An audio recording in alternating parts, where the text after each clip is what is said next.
पर चल रहा है और बच्चों के ऊपर नंबरों का बहुत दबाव रहता है, तो मैं अपने स्कूली जीवन से संबंधित एक अनुभव आपके साथ साझा करना चाहता हूं।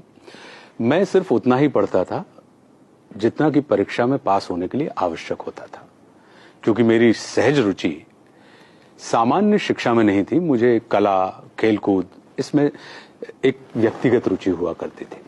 तो मुझे स्कूल के द्वारा ये जो नंबर गेम होता था, मुझे रास नहीं आता था। और स्कूल को अपनी प्रतिष्ठा की चिंता थी। वो इस बारे में ध्यान नहीं देते थे कि विद्यार्थी के अंदर कितनी क्षमता है।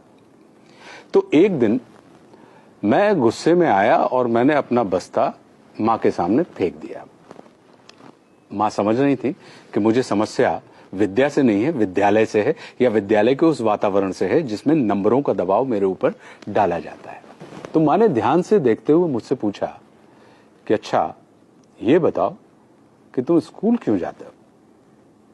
मैंने कहा, पढ़ने के लिए। उन्होंने फिर मुझसे पूछा कि पढ़ने से क्या मिलता है? मैंने कहा, ज्ञान।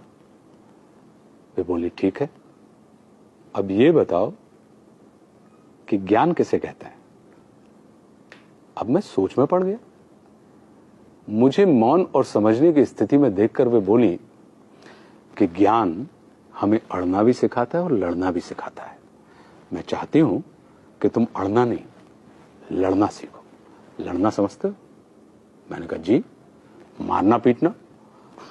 उन्होंने मुझे ऐसे देखा जैसे वे मेरी आंखों के रास्ते मेरे हृदय में बैठकर मुझसे बात कर रही हो। बोली, नहीं, मारना पीटना और लड़ने में अंतर होता है।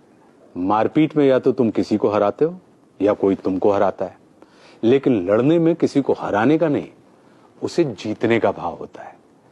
अपनी कमजोरियों से लड़ना मतलब कमजोरियों को जीतना, परिस्थितियों से लड़ना यानी परिस्थितियों पर विजय प्राप्त करना, शंका से लड़ना यानी शंका को जीतकर उससे मुक्त हो जाना, संकल्प से लड़ना मतलब संकल्प को जीतकर उसे सिद्ध कर अपना सहयोगी बनाना। जीतने की इच्छा सकारात्मक भाव है और मारपीट के हराने की इच्छा नकारात्मक ऊर्जा। मारपीट के सिर्फ अवरोधों का दमन किया जा सकता है, किंतु लड़ने से उनका शमन किया जाता है। मारपीट के तुम सिर्फ कुछ वक्त के लिए अपनी तकलीफ को दबा सकते हो, किंतु लड़कर तकलीफ को समाप्त किया जा सकता है हमेशा के लिए। मैं चाहती हूं कि ज्ञान को बोझ समझ के तुम गढ़ो नहीं, बल्कि बढ़ो। तुम सफलता के लिए नहीं, स्वयं के सुख के लिए पढ़ो।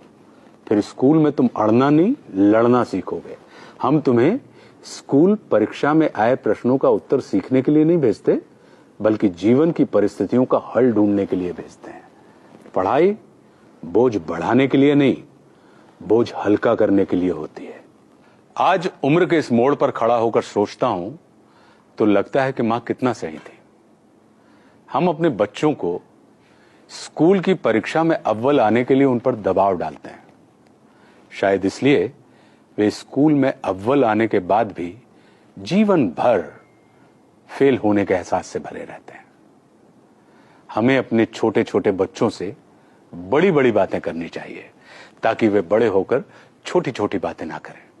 क्योंकि छोटे बच्चों के मुंह से बड़ी बातें सुनना यदि हमें सुखद लगता है, तो बड़ों के मुंह से छोटी बातें सुनना कष्टकारी होता है।